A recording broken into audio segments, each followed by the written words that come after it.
Hi guys, welcome to John's Pantry. As we all know, it's Easter's coming up, so I thought a nice Easter recipe, and it's an easy one. It might look a bit complicated, but honestly it's easy. Most of it is done by a machine or sitting down watching it prove. So it doesn't take a long time of work, but it'll take about 2 hours in the end. So hot cross buns, here's the ingredients. So we're going to start off with bread flour. You need a strong flour because it is a bread dough that we're going to be using. So I've got 500 grams of bread flour, and that's in my Kenwood mixer bowl. I've got 75 grams of, you can either use granulated, caster, any sort of sugar, but I like to use the dark brown sugar because it gives a nice colour to the dough. I've got a large tablespoon of black treacle, which is for colour and flavour. I've got 2 teaspoons of mixed spice.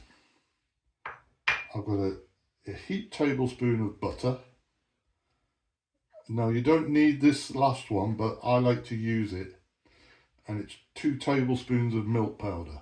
That just enriches your dough and it makes it so much better. And then we've got 2 lemons, which I'm just going to use the rind off that, an egg, and 300 millilitres of tepid water. Tepid means so if you put your finger in, you don't actually feel your finger in the water because it's the same temperature as your blood.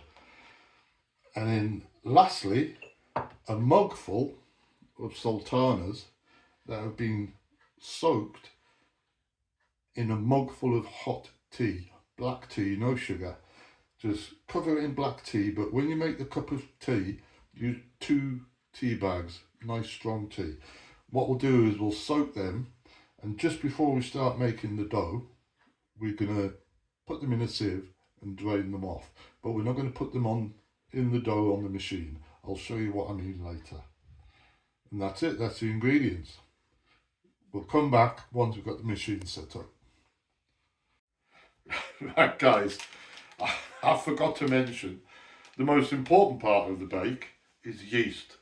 I'm using 2 sachets, which is, there's 7 grams of yeast in each section of this. I'm using 2 just because it's an enriched dough. It's got lots of butter, lots of sugar, which is the treacle and the sugar. It's also got the lemon, so you need to give it that little bit of extra boost with 2 sachets of yeast rather than just the 1. If you're just making bread, you would just use the 1 for 500 grams. But there we go. Don't forget the yeast like I did. Cheers. We're going to start and we're going to put stuff into, come and have a look in the bowl. This is the bread flour. That's the 2 teaspoons of mixed spice. In we go. 2 tablespoons of milk powder, which you don't have to use, but if you don't use it, use half water, half milk when you're adding your liquid. The butter, a heaped tablespoon of butter. That's what enriches the dough. Your brown sugar, 75 grams. You can imagine the colour this is going to be by the time we finish. It's going to be so dark and rich. And a tablespoon of treacle. There we go. I greased the dish before I put the treacle in so it would come out slightly easier. There we go.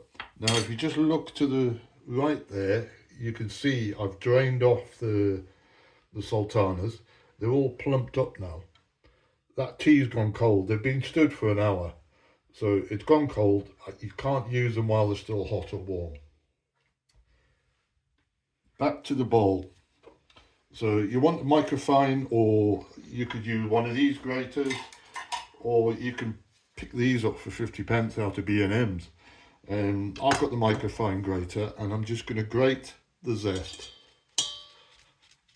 No, I'm not on that one. I'll use the cheap 50p one.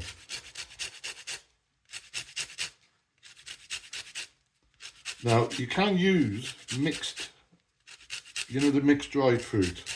And the problem with that is it's got the dried lemon rind in it. And I'm one of these people that doesn't like the dried lemon rind. So I'd rather just use either sultanas or raisins or a mixture of both. So once I've grated this in, we'll come back. That's all the ingredients in the bowl. I've got the Kenwood set up with the dough hook. Now the main thing is, always remember, mix your ingredients in before you put the yeast in. Because if the yeast touches the sugar, it sounds daft, but the sugar will burn the yeast, so you won't get such a good rise. So I'll just use a tablespoon and just mix everything in. So so everything seems to be covered in flour. Okay? Then that just helps the yeast. So I'll put the yeast in.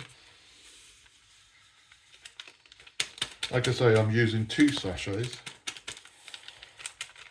Now everything I'm doing here, you can do by hand. Just get one of your big plastic mixing bowls or China mixing bowls that your granny used to have. And you can do it all by hand. It takes no longer really, but it's a lot less effort doing it with a machine. I've got the yeast in now. I will mix that in with my trusty spoon again. Put the egg in.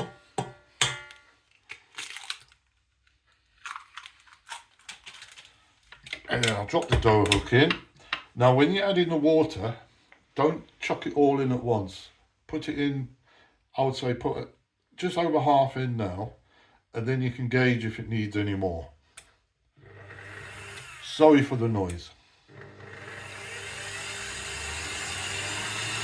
So I'm just going to put half the water in now. There we go. Leave this with about 100 ml.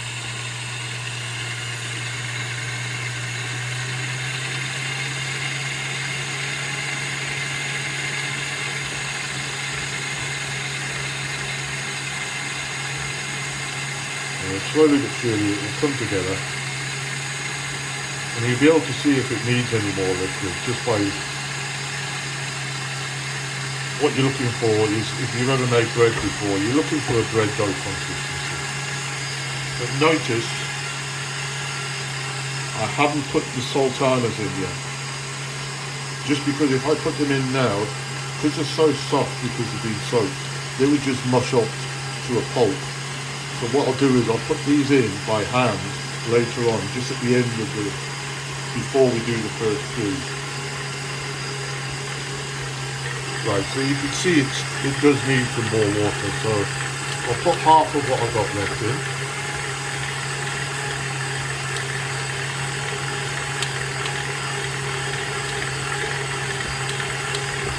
And you can see it's starting to come away from the bowl, which is what we want.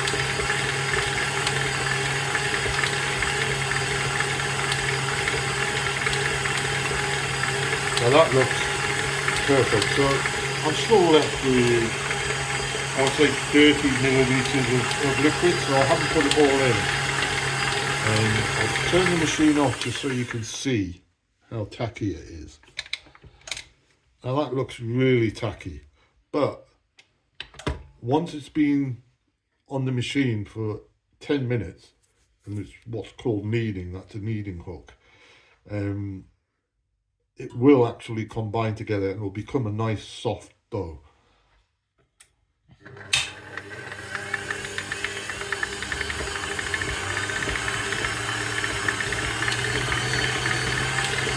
So what you do now is you make yourself a cup of coffee and you go and sit down for 10 minutes and have a chat with the camera lady. So I think that's what we're going to do. We'll come back in 10 minutes and you'll see such a big difference in that bread dough, in that hot cross bun dough. And then once Once it's kneaded, then we can go ahead and put the fruit in. Right, we'll come back in 10 minutes.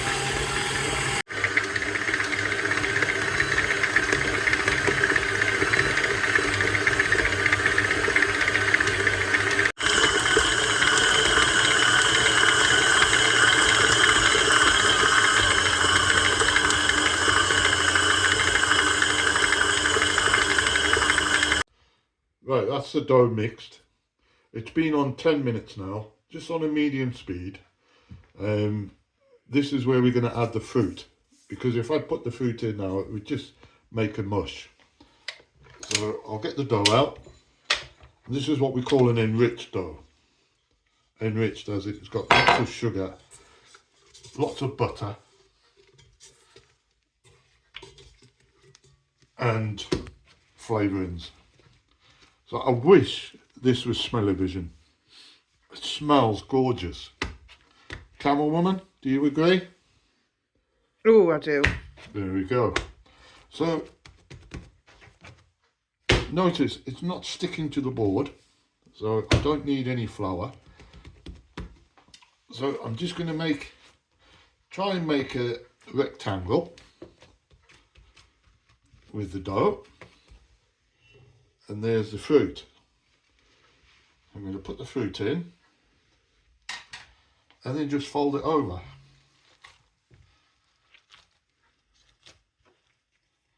There we go. And then I'm just going to knead it by hand for, I wouldn't say more than a minute, because this is just to incorporate the fruit. Once the fruit's incorporated, we can leave it to prove, which is basically cover it with cling film or a damp tea towel in the bowl. And then, this being an enriched dough, it will take an hour to prove. And by prove, I mean it's going to double in size. The reason I'm doing this by hand is just, as I mentioned before, the fruit is quite soft and we don't want that mixed for 10 minutes in the dough, because you'd find you'd be adding flour upon flour to try and get the right consistency. There we go, that's all mixed in. Now this recipe will make 8 decent sized hot cross buns, or 4 John's Pantry size ones, but we're going to make 8 decent sized ones. There we go. Now have you noticed that's gone a little bit sticky? That's just because it's got the moisture from the fruit in it. But once it's proved, it will go back to its original state. Now, this is just an empty bowl. I'm going to pour a little drop of oil in, and then just grease the bottom of the bowl, and that just stops the dough from sticking. And I'll put it in upside down so the rough edge is on the bottom, on the top. That's been oiled now, and just flip it over. Now what I do is, instead of a damp tea towel, when you go to your bed and breakfast, grab the shower caps and keep them, because they make a perfect cover for your bread dough. That's it. This needs to go and sit somewhere warm, not hot, somewhere warm, so close-ish to a radiator, and that will take about an hour to double in size. So we'll just look at the size of it now. So we'll come back and hopefully it will be doubled in size in an hour's time, and then we'll continue and I'll show you how to make the white crosses on top of it, which is just plain flour and water, and then we're going to make a little glaze, which is just sugar and boiling water. That's it, nothing complicated. So we'll come back in an hour's time where we're going to knock it back and then make it into little round buns. Cheers. Welcome back, guys. Right, it's been 45 minutes, I would say. proving. I've had it on the cat bed that hangs on a radiator, but I haven't had the heating on full blast, so it's been warm. And if you just come over, I'll take the lid off, and you see how much it's virtually doubled in size. It's got a good spring back. It's very soft and pliable. It's a lovely bit of dough, that, but it's enriched dough, so you still have to take your time with it. So all I'm going to do is I'm going to flour. This is just a bucket of bread flour. I'm going to flour the board just a little bit, because remember I did cover this in oil, so it will stick. Notice how plump that is. That's a gorgeous bit of dough. There's the empty bowl. Right, so this is now full of air. Can you see there's air bubbles? We need to knock them out. Not rough, but gently. We just want to not knead it, but just squeeze it.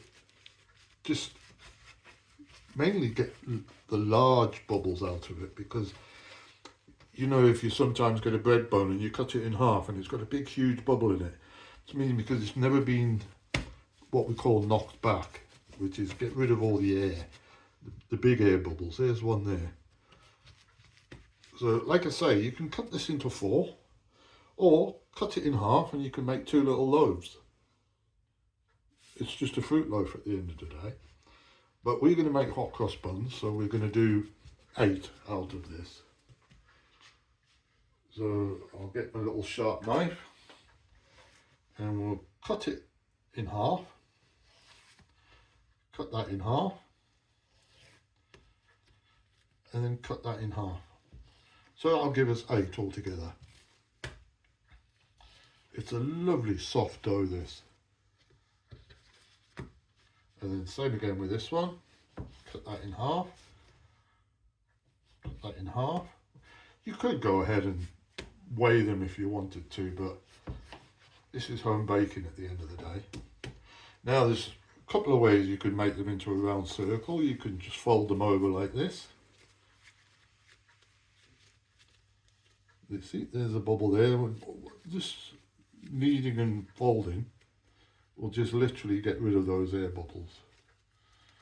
So there's one way of doing it, and we'll just put it. This is just with that non-stick plastic sheeting that you get for your trays, or just put it on there, put your hand in it flat, then make a cage with your fingers and just turn it round like that.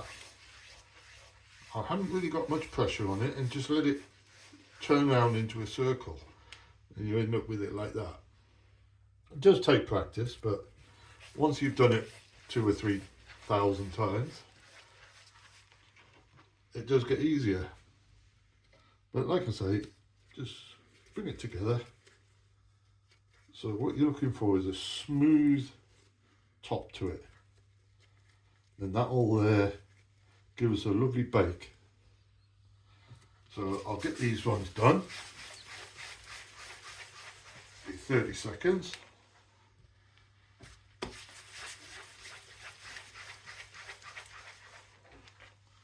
There we go. There's 8 hot cross buns. Now we need to go and prove them again. And that's we're going to do the same again. Wait for them to double in size. Now this is a little bit too big to put a shampoo net on it. So the best thing is get a carrier bag, grease the inside of the carrier bag, just rub your hands on the inside with some grease, and then slide that into the carrier bag. I'll go and get a carrier bag and I'll show you what I mean. Right, I've got myself a carrier bag and I've just got some oil. I'm using rapeseed oil just because I refuse to pay the prices for olive oil, or vegetable oil would do. Rapeseed oil is the one I've got at the moment. So I'll just sprinkle a little bit into the bag, not too much, and then just rub my hand around so that the inside of the bag on one side is covered in oil. And we all know oil will stop it from sticking. So that's it. And then we put the grease, the oil side on the top, and we'll just slide them in. And then I'll go and put them on the windowsill, which is near the radiator, and you're probably only looking at half an hour now. They'll prove, and then we can go ahead and we'll make our paste to make the crosses on. And while they're in the oven, we can be making our glaze, which is when they come out the oven, we brush it with the glaze, it gives them a lovely shine. So that's it. We'll catch you in half an hour once these are proved. Welcome back, chaps and chapesses. Here's the hot cross buns, still on the tray, in the bag. They've been in a warm place. It's 35 minutes later now, and they have doubled in size. So we're going to have a quick look. Now notice, because I greased the inside of the bag, they haven't stuck. You see how big they are now? They've actually come along and they're joining each other. Once they've been in the oven and cooked, you'll notice they will have expanded slightly more as well, so they will fill that tray. That's just carry bags now for the recycling. So what we've got to do now is we've got to put the crosses on it. And all the crosses is just plain flour or bread flour that I'm using, and water. So I'll just move these to one side. I've got 4 tablespoons of plain flour there. I've got a little bit of water. And can you remember when you were a kid you used to make flour glue? Well, that's all we're making. So I added a little bit of water and a teaspoon, and we're just going to make glue. Once that's made, we can put it into a piping bag, and we can pipe it. So can you see how there we go. That's all it is. If it's not as thick as this, just add a little bit more flour, mix it in, give it a good stir, and there we go. That's what you make the crosses with. Well, I've got a piping bag. Now if you haven't got a piping bag, don't worry. You can just use your spoon and just draw lines on it with your spoon. But I've got a piping bag, so I may as well use it. So I'll put this flour mix into the piping bag.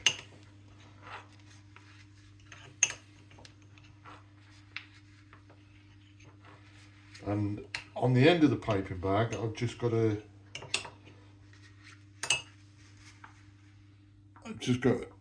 small piping tube.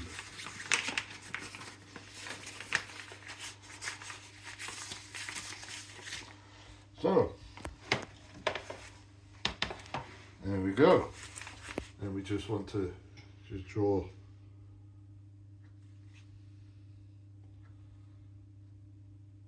a line on each, and then just do a cross on each.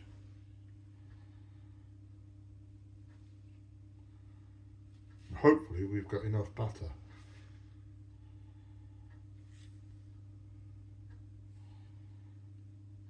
There you go.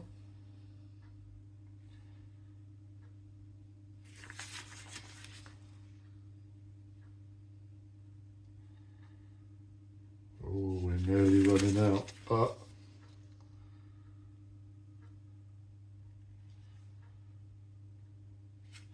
there we go. There's the crosses on our hot cross buns.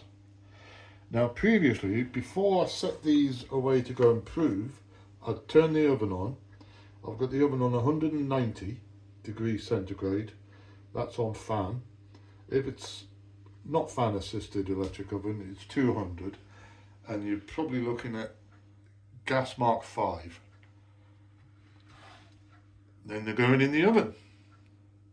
We'll see you in a bit. There we go. Straight in the oven, and that's it. We'll see you in 25 minutes. Bye. Right, those hot cross buns are in the oven now. So when they come out the oven, while they're red hot, we need to just splash them over, brush them over with some glaze. Now the glaze is the easiest thing in the world. It's literally 4 tablespoons of granulated or caster sugar. Put that in a jug. And then we want about 3 tablespoons of boiling water. So I'll get some boiling water.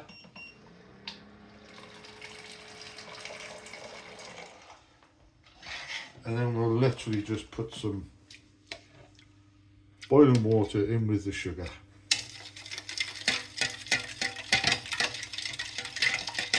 And then we'll just stir it until all the sugar's dissolved.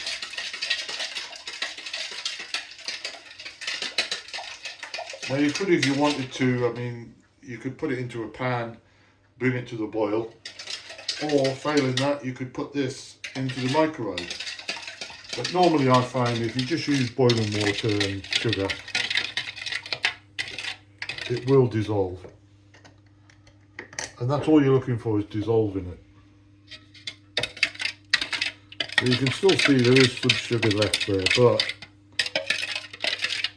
by the time it's stood for 20 minutes while the hot cross buns are in the oven, all that sugar will dissolve and we'll just end up with a glaze. Then you just want a common or garden pastry brush. As soon as they come out, while they're still red hot, we'll transfer them onto a cooling rack, and then we'll just brush this glaze onto them, and you'll see it gives such a lovely shine. And that's it. Like I said at the beginning of the video, a lot of it is hanging around cups of coffee and having a chat, because we're just waiting for them to cook now. So we'll be back in 20 minutes time and we'll check them in the oven. See you later. 23 minutes now, so they should be done. Wow, what a lovely colour they've got. They look very dark, but just remember it's an enriched dough, so it's got lots of sugar in it. And look at the bottom. They're cooked. Right, let's take them to the bench. Right, we'll put them on the cooling rack. Have you noticed how they've all joined together? that's how much they swell up in the oven. And they're a lovely colour. I must remember they've just come out the oven, so they are a bit hot. And look at the size of them. That's all just from 500 grams, say a pound of flour. And there we go. Now, that's the glaze I made, which is just literally boiling water with 4 tablespoons of sugar. And then this will give them a lovely shine and it'll make them sticky. But you've got to do this while they're red hot, because if you have got any granules of sugar left in the glaze, they will dissolve with the heat.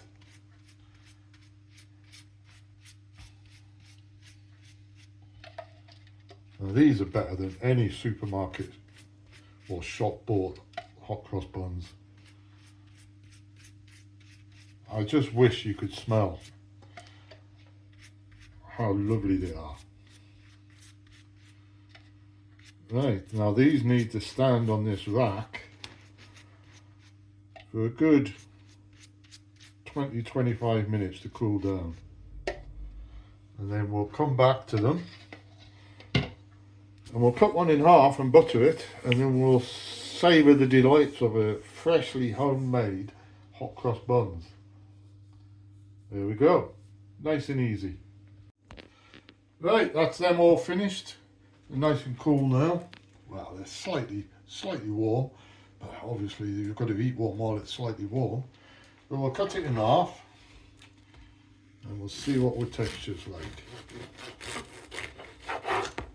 Look at that for a lovely, lovely bit of dough. And obviously the butter has just come out the fridge, so it's not going to spread. Oh dear. But it'll be good enough for a taster.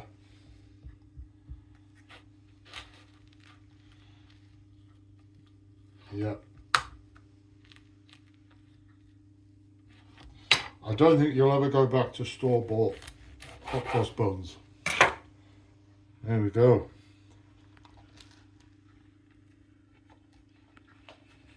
The texture is lovely. Really, really nice. But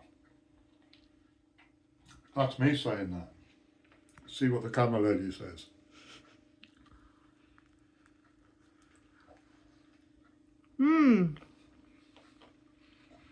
Very, very good. So soft in the middle, aren't they? They're so nice. It's an enriched dough. Oh yeah. Can I have this piece? You can finish that piece, I'll let you. You've earned it. Right, well hopefully catch you next week, because this is going to be a weekly occurrence now, I think.